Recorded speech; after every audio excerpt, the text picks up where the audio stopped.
The Boston Celtics' chances to take a commanding 3-1 lead is squashed by yet another Steph Curry masterclass.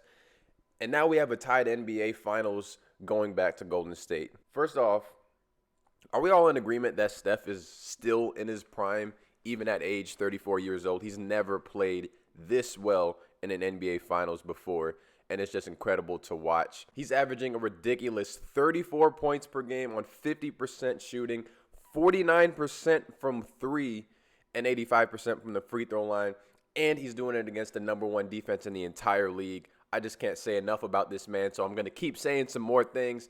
He's the leading scorer in all 4 of the games that we played so far. He's the only player in NBA history with 40-10 with 7 threes in the NBA Finals, and he has 137 points in only 148 minutes. That's as close to a point per minute as humanly possible in the NBA. People are very critical of the defensive schemes that the Celtics have been running so far.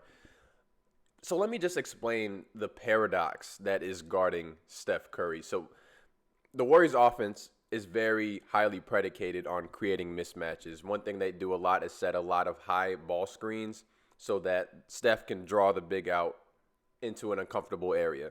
So if a big slow center is out on an island with Steph, he's going to cook them every time. This is basically what created small ball in the league and why teams started running basically power forwards and guys who are more mobile at the 5.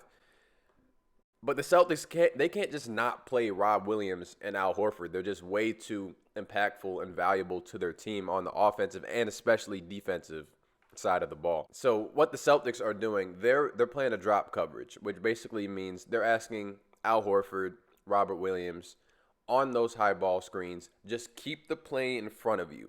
Just contain the ball, get a hand up, and then the primary defender on Steph Curry is going to come from behind and try and get a rear view contest. That works against 99% of all NBA players, just not Steph Curry. So it's like, Celtics, you just got to live with it. You can try and switch up some of the other schemes, so like creating different looks for Steph Curry, but the point is nothing will be tried and true, proven way of beating Steph Curry, especially when he's on like this. They just got to continue to show him multiple looks and make it as difficult for him as possible. I honestly think that the Celtics' best scheme for him defensively is what they're doing now. But on some of those high ball screens, the big man has to make a more conscientious effort of getting a hand up, because if you get your hand up after Steph has already started his shot, it's too late. It's already in. But more than anything, what the Celtics need to do is get back to what they did to win Game 3, and that was just by out-hustling the Warriors and creating more possessions than them by getting to the offensive glass. They were able to neutralize Draymond in Game 3, but then Andrew Wiggins goes off for 16 rebounds in Game 4, which simply, that just can't happen. There's no reason that a team starting with a lineup of Draymond being your tallest guy, Otto Porter, the second tallest guy, gets out-rebounded by how much was it, 13? And then 5 more offensive rebounds for the Warriors. That just simply can't happen. Another thing that just simply needs to happen is Tatum needs to be better. I was okay with the low-scoring, low-efficiency games because he was making up for it by being a playmaker. He got double-digit assists in the first game. But last game, he was 1 for 5 in the fourth quarter, and he's shooting a terrible 34% from the field, 27% from 2. Not only that, his scoring rate, it declines drastically as the game progresses. I don't know if that's a mental thing, if it's a fatigue thing, or if it's a defensive matchup thing. But he's good to give you 8 to 10 points in the first quarter and only 1 or 2 buckets by the time you get to the fourth quarter. That's not what you need from your superstar players. I know Andrew Wiggins is doing a great job on him, but like, come on, JT, you're so much better than that.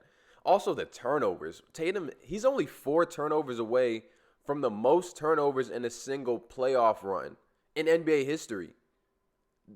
That's unreal. This is where the Celtics' lack of a true point guard and like facilitating guard is really starting to kill them, because Smart's not a natural point guard.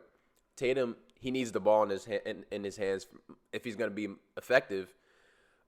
But if you're turning the ball over like that, then I don't like your chances. All that said, this is still a tied series.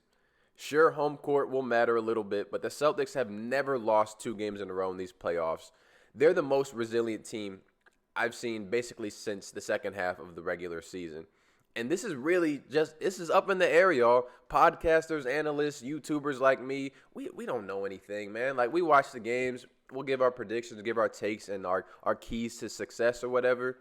It's going to come down to who wants it more. Plain as that. It's going to come down to the minute details. You never know when a team is going to completely switch up the starting lineup like the Warriors did, or knock on wood, someone gets injured, or some random player goes off and carries a team through a run. This is the NBA Finals. Anything could happen. It's now a best-of-3 series, y'all. You ain't seen nothing yet, so just enjoy it, man. Anyway, I just wanted to make this quick video. Let me know in the comments who you think will be the X Factor entering Game 5. I'm going to pick someone random. I think Nemanja Bjelica.